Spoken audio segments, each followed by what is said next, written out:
if any of you guys saw my talk at Y Combinator in late 2013, Silicon Valley's ultimate exit, or kind of an article I wrote at the time, Software is Reorganizing the World.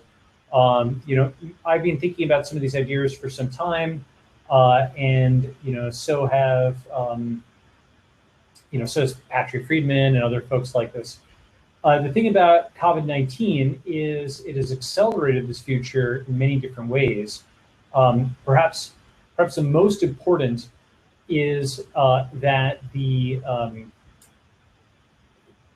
nations around the world first have closed their borders. So every nation around the world has closed their borders.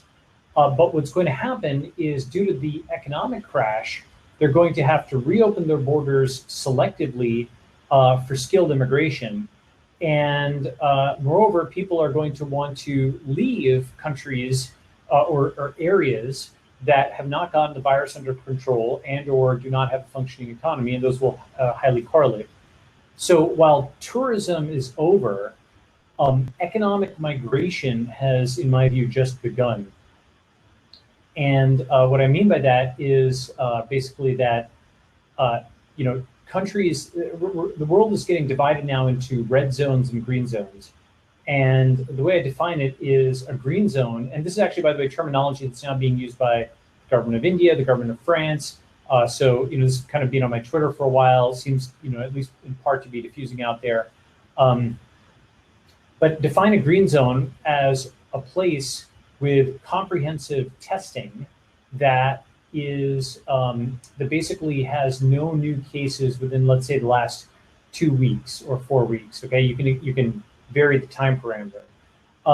But whereas a red zone is everywhere else, right? Now, crucially, the comprehensive testing is important because you could say that you have no new cases, but you're not actually, testing. Then you don't know anything. You don't know anything happened. Okay. So, given those two definitions, that a green zone has no new cases despite comprehensive testing, and a red zone is everywhere else, you can now visualize the entire world and color individual zones as red and green. And at the highest level, that's at the country level, but you can also drill down to the subnational level, the state, and even the county or the city level. For example, there's towns in Italy that have just cordoned themselves off to try to get to green and blocked all immigration coming in and locked it down until that happened. And so we are entering this sort of fractal environment where the virus breaks centralized states. Any state that is not capable of keeping the virus under control will face defection and basically breakup internally until it gets to entities that are small enough and aligned enough that it can get the virus under control. Some examples of this: the EU has quasi-broken up into 27 countries, and the USA has actually broken up into these compacts, like the Western States Compact, it's 12:30, the Northern Compact, all these other compacts, right? And so the thing about that is we're experiencing essentially the breakup of these gigantic centralized entities, though so many events are happening at the same time that we're not really seeing that.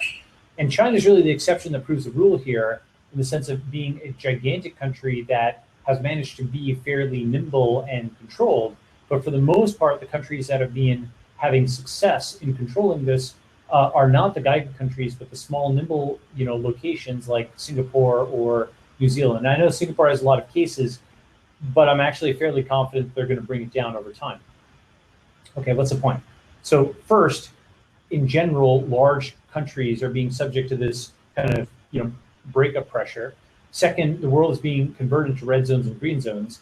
Now, here's the thing. We're right now at the very early stages of this pandemic. Unless there's some miracle cure or vaccine, which is always possible, you can never say never, it's likely that this is going to take months and possibly years. It might be 2021 or 2022 before we have a vaccine or a cure. And what that means is that the pandemic will drag on in those places that were unable to control the virus.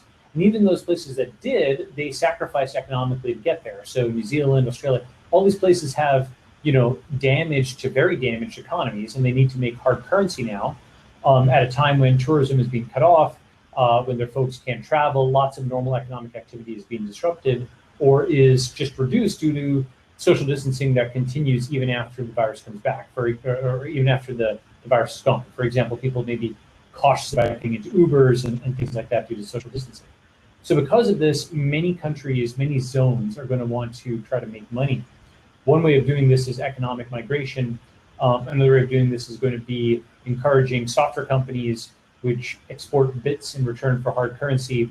A third is going to be potentially biotech companies. A fourth over time is going to be crypto. So tech, biotech, crypto, as well as things like robotics, manufacturing, and of course food. Those are things that are going to be critical for nations to try to attract. So this means that nations are going to turn into effectively vendors and entrepreneurs, and relatively mobile people will be applicants. And so there's going to be a big global market for talent where people, capital and talent will want to go to green zones, and green zones will want to attract capital and talent, and capital and talent will want to get out of red zones for many different reasons. One is that simply, if you're picking an area to set up a business, just like you pick power, water, a place that had power, water, internet, and roads and rule of law, you pick a place where, all else being equal, would have the virus under control. If you ever wanted to set foot there physically, you probably don't want to have, an ongoing catastrophe, because at a minimum, you won't, even if you don't think the virus is serious, and I think it is actually, but even if you didn't, that place could be under lockdown. It might be hard to go to the hospital due to social distancing. You might not be able to go to a bar. Essentially, the commons are a tragedy in any area that's a red zone. So A, capital and talent will avoid those zones, and B, capital and talent in red zones will try to flee to green zones or get immigration there. And the reason for that is, for example, if you think about it's several different reasons. One is, you'll see shortages of different kinds in red zones. For example, meatpacking plants in the US, which may be a giant red zone, unfortunately. Meatpacking plants in the USA are currently experiencing labor shortages due to the pandemic. Other kinds of shortages are also, coming, like, for example, potentially water shortages. There's already a CO2 shortage because ethanol demand has dropped. So CO2 is used for, according to The Guardian, it is used for potable water. And Airgas is saying, that it's not going to be able to give all the CO2 out there. So if you live in a red zone, there's shortages of different kinds. It's also something where if you're over age 50 or 60, those are actually folks who have a disproportionate amount of wealth. And if they live in a red zone, they are at significant physical risk from the virus. And then just even if you don't believe you're a physical risk or aren't, anything like that, living in a red zone is going to mean many functions just don't work. And so for a lot of reasons, capital and talent are going to avoid red zones and try to leave red zones and leave for green zones. So the ability to create and maintain a green zone is one of the most important exports in the world. This is going to be, I think, how China basically kind of retools its foreign policy. The Belt and Road is not really about trade. It's about China's ability to go and export a green zone, meaning, everybody in the country gets, let's say they're going to Iran, right? Everybody in Iran would get WeChat. China would roll out the green, yellow, and red codes that they've rolled out within China itself. They'd hook it up to a diagnostics and testing backend to keep those codes up to date.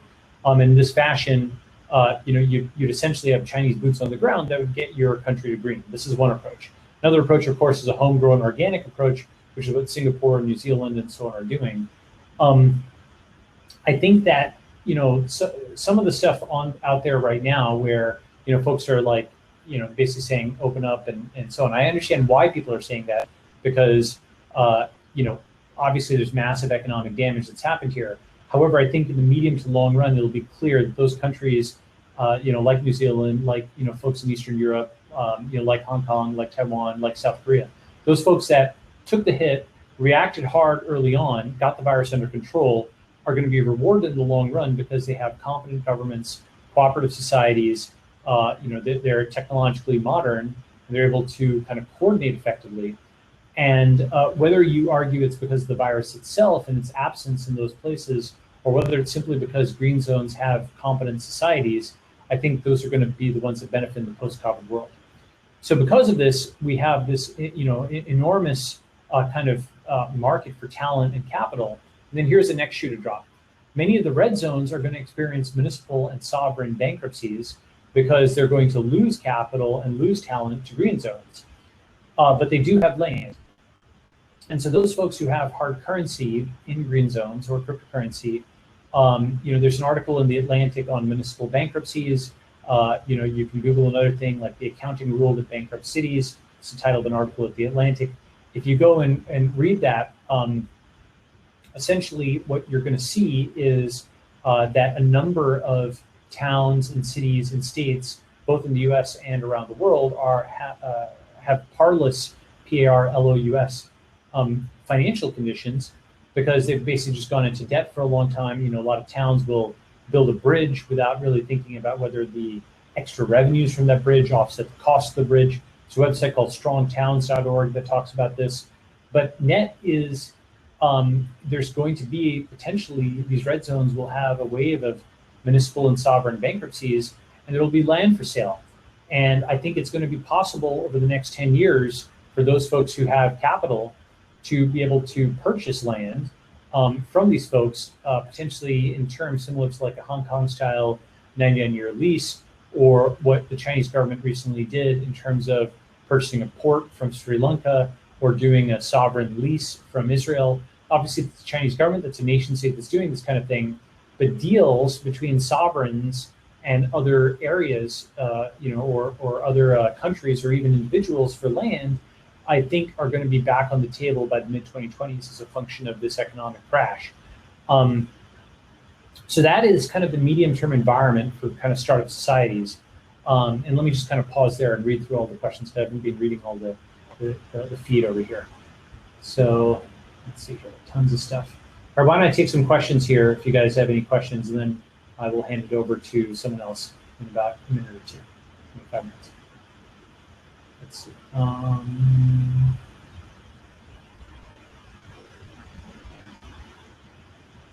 Yeah, so Cognizant is a part of end of an era. Yes, I think this is comparable to World War I.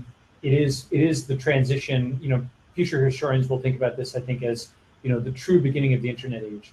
One way of thinking about that is, when the New York Times first went online in the mid-90s, it was just a little website that had a few articles, and it was clear that the paper was the primary and the website was the mirror. And over time, more and more weight shifted until by 2020, it's clear that it is the website which is the primary, and the physical paper is just a printout of the website. There's stuff that exists on the web that doesn't exist in the physical paper, like the data science, for example, subscriptions and logins, all that type of stuff. That functionality exists. So that's actually now the digital is primary, the physical is secondary. And that's happened with other kinds of things for us. Now it's happened with kind of the world called the physical divide, which is over the last 70 years become, thanks to Moore's law, cheaper and cheaper and cheaper to put a bunch of chips, or rather a bunch of transistors on a chip. But it has now suddenly become extremely expensive to put a bunch of people in a room. So digital is cheap and physical is expensive. And so to organize a group of people in one place is actually very challenging and expensive, since all those people have to trust each other. They need to be, like vetted for, you have to test them to make sure they don't have the disease. They have to trust that each other is not trying to game that test. It's actually a pretty difficult thing. And so what that means is, for a while, red zones will primarily experience the world digitally. Will kind of be potentially a Ready Player One environment in some places, where people will have a food ration and they'll have VR, and they really won't maybe leave their house for a while until the virus is under control. And it's not a gimme or a layup that that's going to happen in the next week, for example. So it might last for a while, maybe months, maybe even a year or 2 years. So yeah, I do agree. I think this is going to be seen as end of an era, and there's things that aren't going to make it to the other side. Some examples: movie theaters, they're probably going to die. If you saw the Trolls premiere and so on, just people don't need to go to movie theaters. And so, social distancing is something which people will continue even if there aren't lockdowns. And so folks will, I think, stream online. Second example, I think higher ed, many colleges are going to go bust. Some already have. Wall Street Journal had something on this. And, like sports, for example, might be a while before that fully recovers, if it does at all, and some of it's going to go to esports. These are trends that were kind of already happening. And those are kind of smaller things, I mean, that's small, like Hollywood or movies, fairly big. But in general, if you think about World War I, the world entered World War I with the cavalry and the nobility, and it ended it with mechanized warfare and communism, which wasn't necessarily progress. Certainly communism wasn't, but it was just a dislocative change. It was a huge change from what came before. And I think the next few years, we're already seeing, for example, just one aspect of the Zoom going from 10 million to 300 million users in like a few months. That level of growth is insane. It's accelerating lots of things. Business travel going to zero. So a lot of things that people have talked about have just gone pushed vertical. And even after the pandemic ends, even if a vaccine is deployed and so on, some of these changes are new normals. Like Zoom is not going to go from 300 million back to zero. A lot of business travel is basically gone in a durable fashion. So yeah, I do think it's a new normal. All right, let's see. Looking at some other things.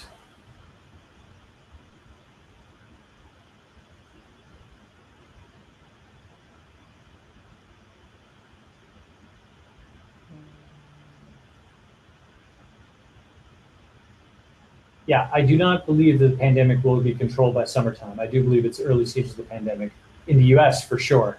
You've got 50 simultaneous fires. If you go and look at covidtracking.com or covidcharts.com, there's another great website called rt.live by the founder of Instagram. And this is really the key question is, what is the reproduction number?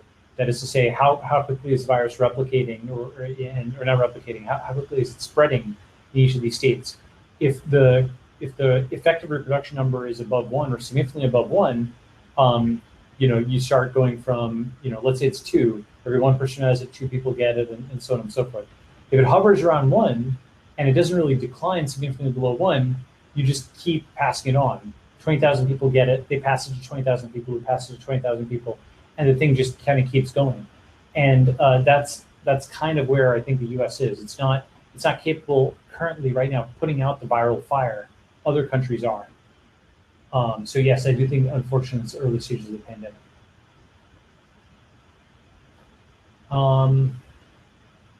Is anywhere trying to become a green zone? Yes. Look at New Zealand.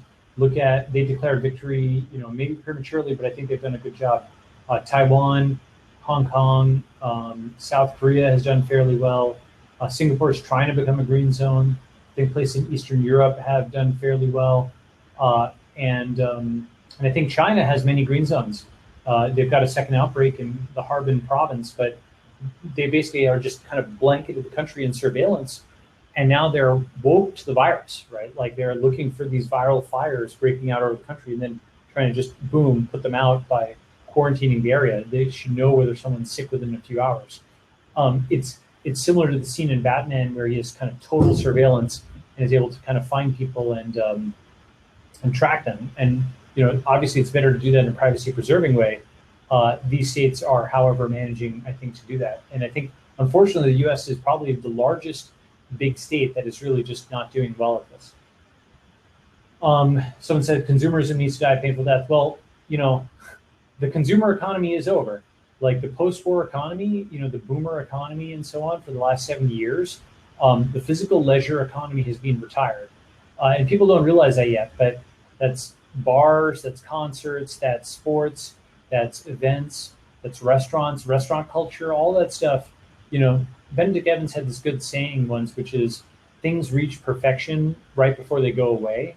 At least in, I think, the US, there's like every kind of restaurant under the sun, and it's like the fax machine was perfected before, the internet came around, that kind of thing.